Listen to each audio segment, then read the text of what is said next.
आप सभी का स्वागत है आप अभी तक के इस खास कार्यक्रम में और मैं हूँ आपके साथ फरहान। 2024 के लोकसभा चुनावों को जीतने के लिए मैंने जैसे ही कहा था कि रणनीतियाँ बनना शुरू हो गई हैं और इस वक्त एक बहुत ही अहम रणनीति बन के सामने आई है जिसका नाम है प्लान 475, प्लान 475। अब ये प्लान 475 क्या है इसके बारे में जानना बहुत ज़रूरी है और इस प्लान 475 को यदि सफल बनाना है तो उसमें कांग्रेस की भागीदारी बहुत ज़रूरी है। कांग्रेस को उन शर्तों को मानना होगा जो विपक्षी एकता मिलकर शर्तें बताएगी उन्हें, क्योंकि देखिए सत्ता में बाहर रहने से अच्छा है कि कुछ शर्तों को मानकर सत्ता में वापसी कर ली जाए।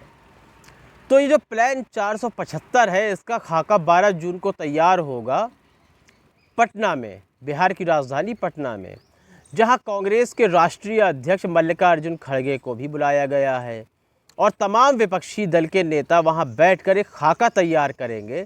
लेकिन खाका किस बात पर आधारित है इससे मैं आपको सूचित करता हूं। दरअसल मिशन 475 का मतलब है कि नीतीश कुमार और ममता बनर्जी ने मुख्य रूप से, इसमें अखिलेश यादव भी शामिल हैं, मुख्य रूप से यह तय किया है कि तमाम लोकसभा सीटों में से 475 सीटों में जो तमाम सीटें हैं 545 लगभग, उसमें से 475 सीटों में केवल एक प्रत्याशी ही विपक्ष का लड़ेगा।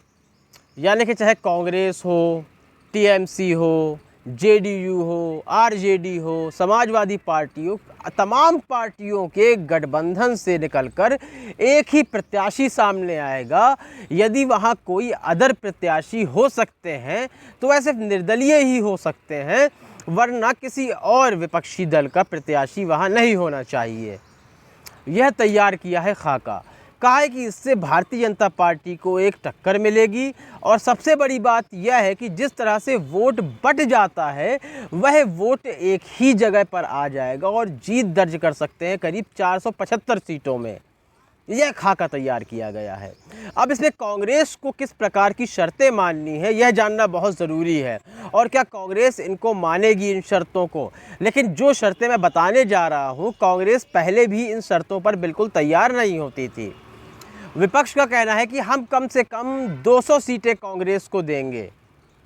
यहाँ भी कांग्रेस को बड़ा भाई माना जा रहा है, आप यह याद रखिए, और बाकी बची सीटों को हम विपक्ष में बांट देंगे समझौता करके। लेकिन कांग्रेस सिर्फ 200 सीटों पर ही चुनाव लड़ सकती है। यदि कांग्रेस इस बात को मानती है तब यह प्लान 475 सफल रूप से अपने अंजाम को पहुँचेगा। लेकिन इससे पहले भी कांग्रेस 300 या उससे ज़्यादा सीटों पर लड़ने के लिए हमेशा आतुर रहती थी और गठबंधन बिगड़ जाता था। यहाँ तक यह भी देखने को मिलता था कि गठबंधन वाले क्षेत्र से करीब गठबंधन के ही दोनों उम्मीदवार चुनाव लड़ते थे।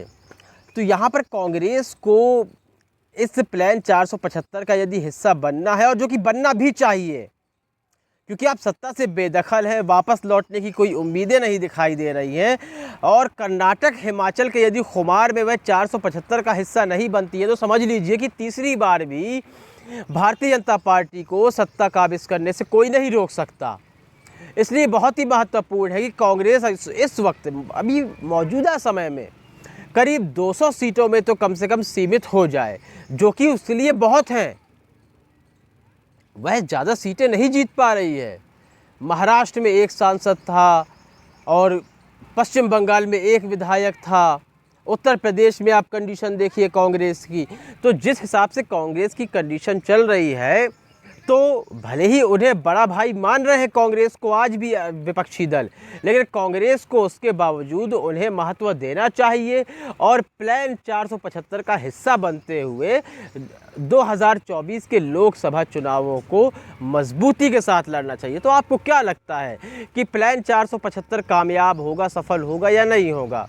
क्या कांग्रेस 200 सीटों पर लड़ने के लिए तैयार होगी? इस संबंध में आपकी राय बहुत ही महत्वपूर्ण है। अपनी राय देना बिल्कुल भी ना भूलें। कार्यक्रम को लाइक और शेयर करें, चैनल को सब्सक्राइब करना ना भूलें। तब तक के लिए इजाज़त दीजिए, धन्यवाद। देश और दुनिया की खबरों से अपडेट रहने के लिए आप अभी तक न्यूज चैनल को सब्सक्राइब करना ना भूलें और साथ ही हर न्यूज का नोटिफिकेशन पाने के लिए बेल आइकन को भी दबाएं।